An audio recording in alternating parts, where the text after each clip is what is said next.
नमस्कार साथियों, आज का प्रश्न है कि क्या सहसंबंध सदैव दो चर शून्य के मध्य कारण व परिणाम संबंध को व्यक्त करता है।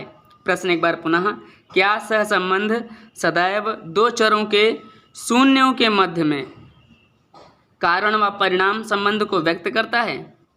तो चलिए इसके उत्तर को देखते हैं।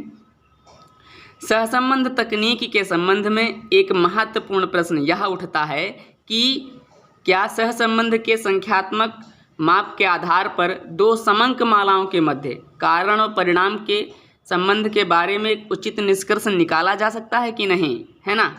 तो सामान्यतया यही माना जाता है कि एक सहसंबंध का अर्थ दो समंक मालाओं में कारण और परिणाम का संबंध होना है ना। यही माना ही जाता है कि सहसंबंध का मतलब हुआ कि दो समंक मालाओं में कारण और परिणाम का संबंध होना, लेकिन हमेशा ऐसा नहीं होता है ना, और यह आवश्यक भी नहीं। इस संबंध में निम्नलिखित परिस्थितियां हैं। पहले हम उन परिस्थितियों को देखते हैं, फिर उनको हम बारी बारी से जानने का प्रयास करेंगे। तो सबसे पहले हम परिस्थितियां देखते हैं। पहली परिस्थिति है दो संबंधित समंक मालाएं एक से अधिक कारणों से प्रभावित हों।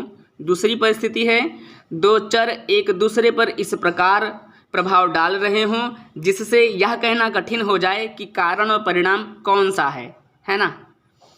तीसरा, सहसंबंध केवल संयोगवश हो सकता है। ठीक, तो हम पहले परिस्थिति को देखते हैं, दोनों संबंधित समंक मालाएं एक से अधिक कारणों से प्रभावित हों। तो चलिए इसको देखते हैं।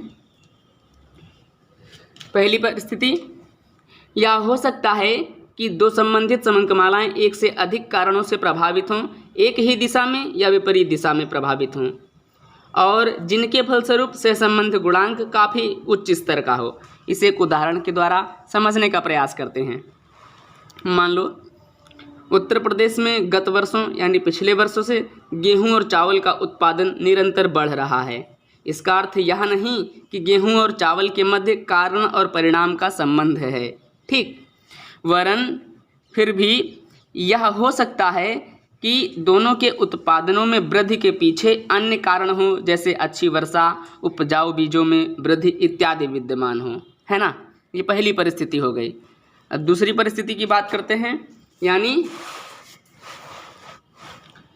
दो चर एक दूसरे पर इस प्रकार प्रभाव डाल रहे हों जिससे यह कहना कठिन हो जाए कि कारण और परिणाम कौन सा है। तो इसको डिफाइन करते हैं, इसको देखते हैं। अनेक बार संबंधित चर इस प्रकार के हो सकते हैं जिनमें कारण और परिणाम का निर्धारण करना कठिन हो जाता है ना। इसका मतलब यही है कि प्रभाव दो चर इस प्रकार प्रभाव डालते हो कि कहना ही कठिन हो जाए, है ना। इसमें इसी कारण और परिणाम का निर्धारण करना कठिन हो जाता है। इसे एक उदाहरण के द्वारा देखते हैं। उदाहरण है, किसी वस्तु की मांग और मूल्य की मात्रा में यानी दोनों में वृद्धि हो रही हो तो हम यह निष्कर्ष निकाल सकते हैं कि मांग अधिक होने के कारण मूल्य भी बढ़ रहा है।